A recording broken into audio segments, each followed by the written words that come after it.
David a dit, j'étais jeune, j'ai dit.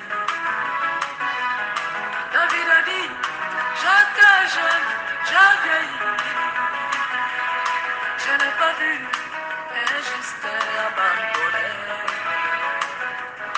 Et son fils, mendiant son père. Quelle puissance dans ce nom de Jésus. Quelle puissance, quelle puissance, quelle puissance.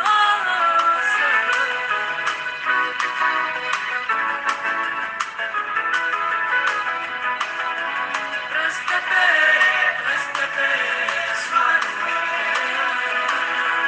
Tu es bon, mon Seigneur.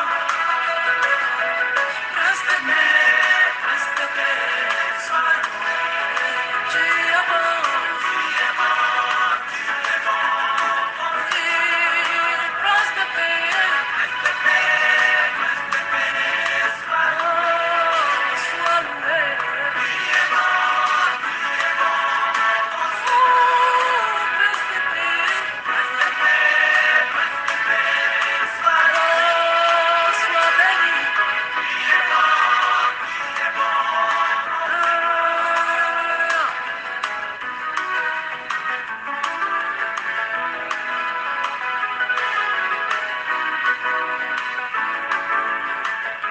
Pourquoi ces gens ont la haine dans leur cœur? Pourquoi ils ont la haine dans leur cœur? Car Dieu m'a choisi de le ventre de ma maman. Pourquoi ces gens ont la haine dans leur cœur? Pourquoi ces gens ont la haine contre moi? Je m'ai choisi dès le ventre de ma mère. Il m'a élu dès le ventre de maman. Quelle puissance dans le nom de Seigneur. Quelle puissance, quelle puissance, quelle puissance. Oh, preste paix.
Merci Seigneur Jésus-Christ.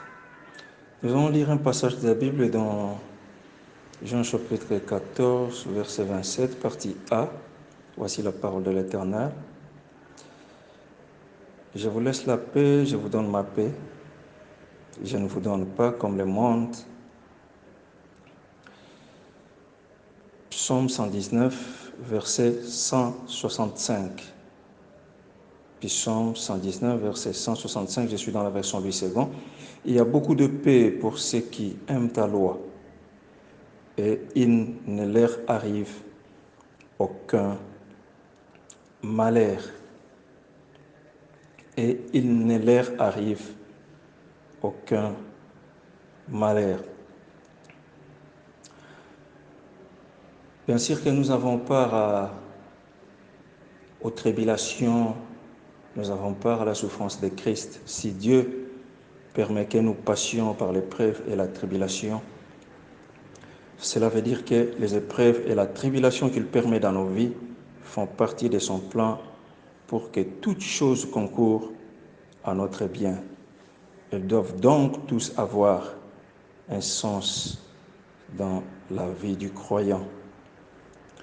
Comme en toute chose, le dessein ultime de Dieu pour nous est de nous permettre de grandir de plus en plus à l'image de son Fils.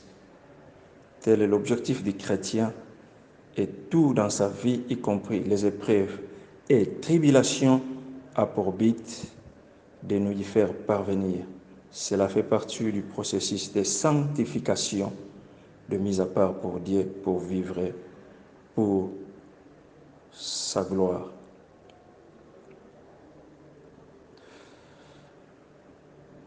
Psaume 119, verset 165, il y a beaucoup de paix pour ceux qui aiment ta loi. Et il ne leur arrive aucun malheur. Dieu peut permettre l'épreuve. La Bible déclare dans Psaume 34, verset 20, « Le malheur atteint souvent les justes, mais l'Éternel l'en délivre toujours. » Si votre conscience ou votre relation avec le Seigneur, vous avez une conscience, votre conscience ne vous reproche de rien par rapport à votre marche avec le Seigneur,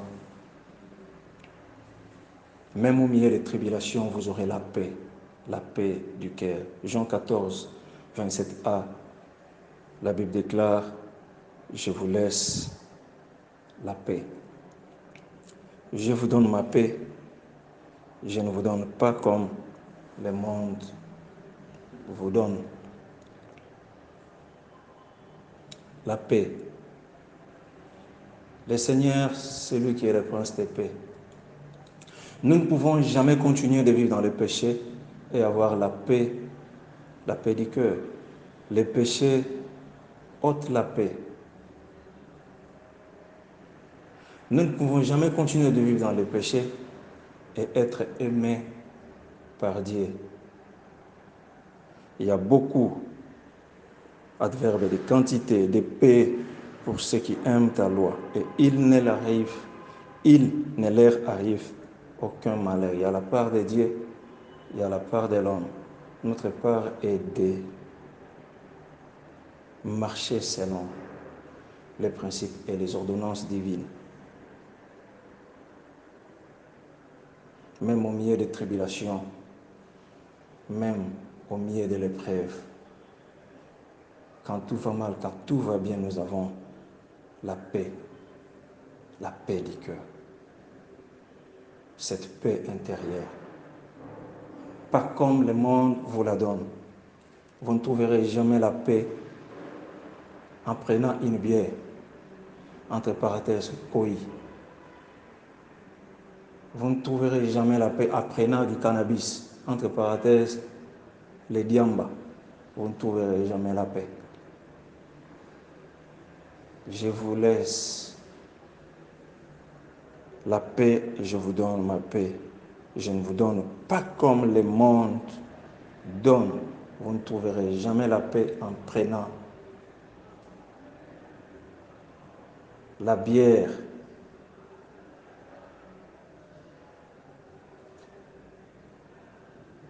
trouverez jamais la paix. Et la Bible déclare dans Proverbe, chapitre 17, verset 1er, « Mieux vaut un morceau de pain sec avec la paix qu'une maison pleine de viande avec des querelles, une maison avec les matembele sans mafuta avec la paix qu'une maison pleine de viande avec des querelles. Il y a des maisons comme ça. Il y en a de la nourriture en abondance, mais avec des querelles. Le Messie ne dort pas pendant la nuit parce qu'il a partisé avec les diables. Il y a des troubles, il y a des querelles. Il n'a pas la paix du cœur parce qu'il n'est pas réconcilié avec le Seigneur.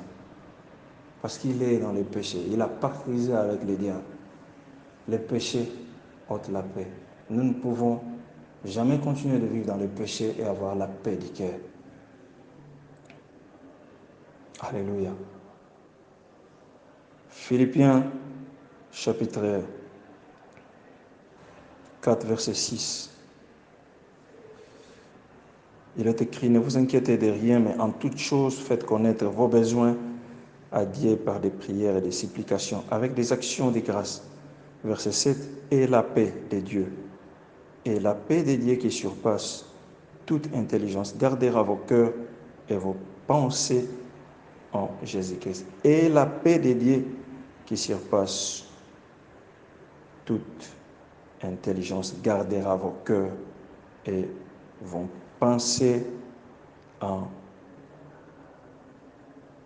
Jésus-Christ, notre Seigneur et notre Sauveur, même au milieu des tribulations et de l'épreuve. Dieu peut permettre que nous passions par l'épreuve et la tribulation. Mais si notre conscience ne nous reproche de rien, si nous sommes en communion avec le Seigneur, nous avons la paix du cœur, même au milieu des tribulations. Alléluia. Jean, chapitre 14, verset 27a, « Je vous laisse la paix. Je vous donne ma paix. Je ne vous donne pas comme le monde donne. » Gospel Techno, Michael de Carvalho, soyez bénis par l'Éternel qui a fait les cieux et la terre. Amen.